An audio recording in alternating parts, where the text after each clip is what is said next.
বগুড়া শহরের সাতমাথায় আওয়ামী লীগের গুড়িয়ে দেয়া কার্যালয়ে পতাকা উত্তোলনের খবর পাওয়া যায় বিকেলের পর থেকে, এবং এই খবর পাওয়ার পরে এখন আমরা সরাসরি আপনাদের সাথে যুক্ত হয়েছি বগুড়া সাতমাথায় আওয়ামী লীগের যে কার্যালয়টি ছিল, জেলা আওয়ামী লীগের কার্যালয়, যেটি গুড়িয়ে দেওয়া হয়েছে ছাত্র জনতার অভ্যুত্থানের পর সেই কার্যালয়ের সামনে থেকে। এবং এই কার্যালয়ে এখন কিন্তু পতাকাটি নেই। আমরা আপনাদেরকে যেটি জানাতে চাই যে বগুড়া শহরের সাতমাথায় অবস্থিত জেলা আওয়ামী লীগের কার্যালয়ে জাতীয় পতাকা উঠতে কিন্তু দেখা যায়। বিকেলের পর থেকেই লোকজন জাতীয় পতাকা দেখতে পায়, এবং বিকেল 4:30টার পর এখানে যেখানে পতাকা কিন্তু ছিল, এবং লোকজন যারা এখানে আশেপাশে ছিল তারা কিন্তু জানাচ্ছিল যে বিকেল 4:30টার দিকে কিন্তু এখানে জাতীয় পতাকা দেখা যায়, যেটি আওয়ামী লীগের দলীয় কার্যালয়ের ঠিক দ্বিতীয় তলায়, এবং সেই পতাকাটি প্লাস্টিকের পাইপ দিয়ে কিন্তু এখানে লাগানো হয়েছিল। এবং এরপরে আমরা যেমনটি এখানে জানতে পেরেছি যে আমরা পুলিশের সাথে কথা বলেছি, পুলিশের অতিরিক্ত পুলিশ সুপার তিনি আমাদেরকে যেমনটি জানিয়েছেন যে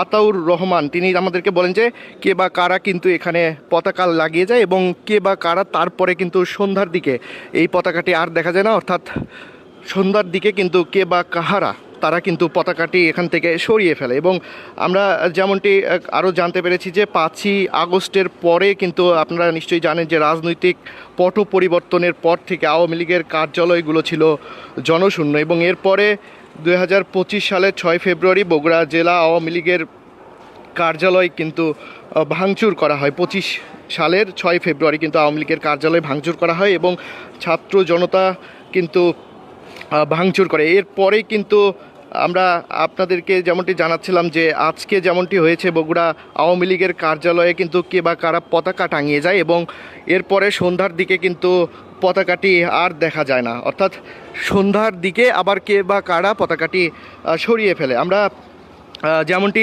জানতে পেরেছি যে আওয়ামী লীগের সংশ্লিষ্ট যেগুলো ফেসবুক পেজ রয়েছে সেই সংশ্লিষ্ট ফেসবুক পেজ থেকে কিন্তু জানানো হয়েছিল যে পোস্ট করা হয়েছিল যে পতাকা তারাই টাঙিয়েছে, এবং তারা দায় স্বীকার করে কিন্তু ফেসবুকে পোস্ট করে। এরপরে যেমনটি বগুড়া জেলা আওয়ামী লীগের কার্যালয়ের জাতীয় পতাকা উত্তোলনের বিষয়ে কিন্তু জেলা আওয়ামী লীগের একটি ফেসবুক পেজ থেকেও পোস্ট করা হয়েছিল বলে আমরা যতটুকু জানতে পেরেছি। তারা যেমনটি ফেসবুকে পোস্টে লিখেছিল যে বগুড়া জেলা আওয়ামী লীগ কার্যালয়ে জাতীয় পতাকা উত্তোলন করেছে দলীয় নেতাকর্মীরা, তাদের কেউ দবায়ে রাখতে পারবে না, এমনটি কিন্তু তারা ফেসবুক পোস্টের মাধ্যমে তারা জানিয়েছিল। এবং তাদের যে দলীয় স্লোগান সেটি জয় বাংলা জয় বঙ্গবন্ধু, সেটি কিন্তু তারা সেখানে পোস্টের মাধ্যমে লিখেছিল। এবং আমরা পুলিশের সাথে কথা বলে আমরা যেমনটি জানতে পেরেছি যে অতিরিক্ত পুলিশ সুপার যিনি মিডিয়া মুখপাত্র আতাউর রহমান তিনি কিন্তু জানিয়েছেন যে পতাকা লাগানোর বিষয়টি তাদের জানা ছিল না। খবর পাওয়ার পরেই কিন্তু সন্ধ্যার দিকে তারা যেমনটি জানতে পেরেছে যে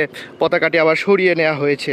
বিষয়টি তারা তদন্ত করবে, এবং তিনি আমাদেরকে যেমনটি জানিয়েছেন, করতোয়ার সাথে কথা হয়েছিল আতাউর রহমানের, তিনি আমাদেরকে যেমনটি জানিয়েছেন যে এটি আসলে গোপনে করা হয়েছে। কে বা কারা কিন্তু তারা এই যে পতাকাটি টাঙিয়েছিল গোপনে কিন্তু বগুড়া জেলা আওয়ামী লীগের যে দলীয় কার্যালয়, যে কার্যালয়টি গুড়িয়ে দেওয়া হয়েছিল ছাত্র জনতার অভ্যুত্থানের পর, এই কার্যালয়ের দ্বিতীয় তলায় প্লাস্টিকের একটি পাইপে করে কিন্তু পতাকাটি এখানে লাগানো হয়েছিল। হ্যাঁ। আচ্ছা, আপনি কখন দেখেছেন তাহলে? আমি 7টা না দেখছি। 7টার দিকে দেখছেন, সন্ধ্যা 7টায়? হ্যাঁ। আচ্ছা, আপনি কি করেন, কোথায় থাকেন? আমি এতে চায়ের দোকানে কাজ করি। পতাকা কে খুলেছে কিংবা কে লাগিয়েছে সেটা দেখেছেন?